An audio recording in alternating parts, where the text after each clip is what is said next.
Okay, everybody, I want to try something. Every time I do one of these, I learn something new, which is great. Let me try this.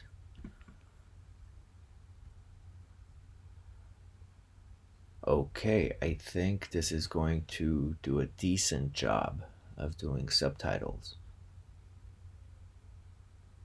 Wow, that's great.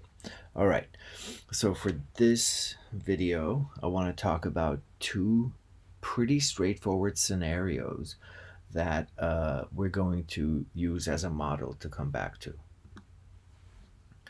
First, what we have here is a very simple situation. Imagine you're ironing your clothes. You're going about your business, thinking about your day, and you accidentally touch the iron. Now, what will happen is that the sensory fibers on your fingers will get stimulated and they will say, my gosh, this was hot. They will send that signal up your arm into your spinal cord until this green interneuron, my gosh, this was hot. The green interneuron will say, okay, I'll tell the other guy.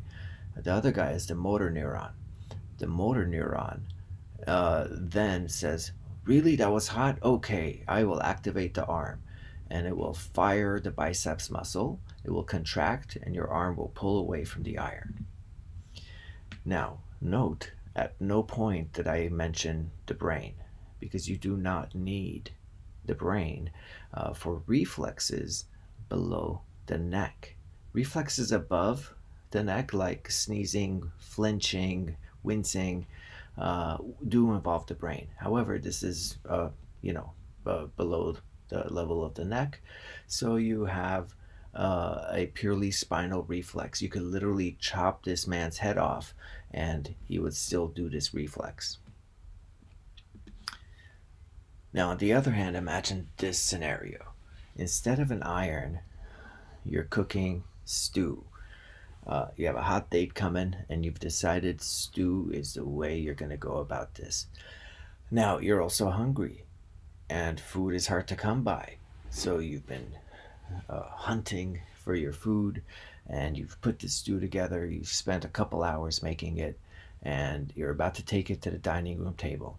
Now, you know it's going to be hot, and you know you value the stew. So you're going to be very careful in how you move this pot of stew from the stove to your table. Now let's see what happens here. Now for this to make sense, you must remember that the stew and the iron are exactly the same temperature. Otherwise, this exercise doesn't work. So same temperature. So the sensory fibers say, "Oh my gosh, this is hot," and they tell the green interneuron, "Hey man, this is really hot." The green interneuron says, "Okay, I'll tell the other guy."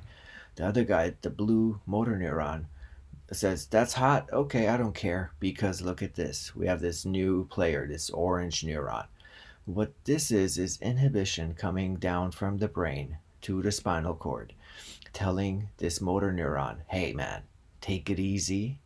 Don't get so twitchy. This is going to be stimulating, but it's okay. Try not to react." So in this case, you don't drop the stew. Okay, keep these two simple scenarios in mind as we move forward.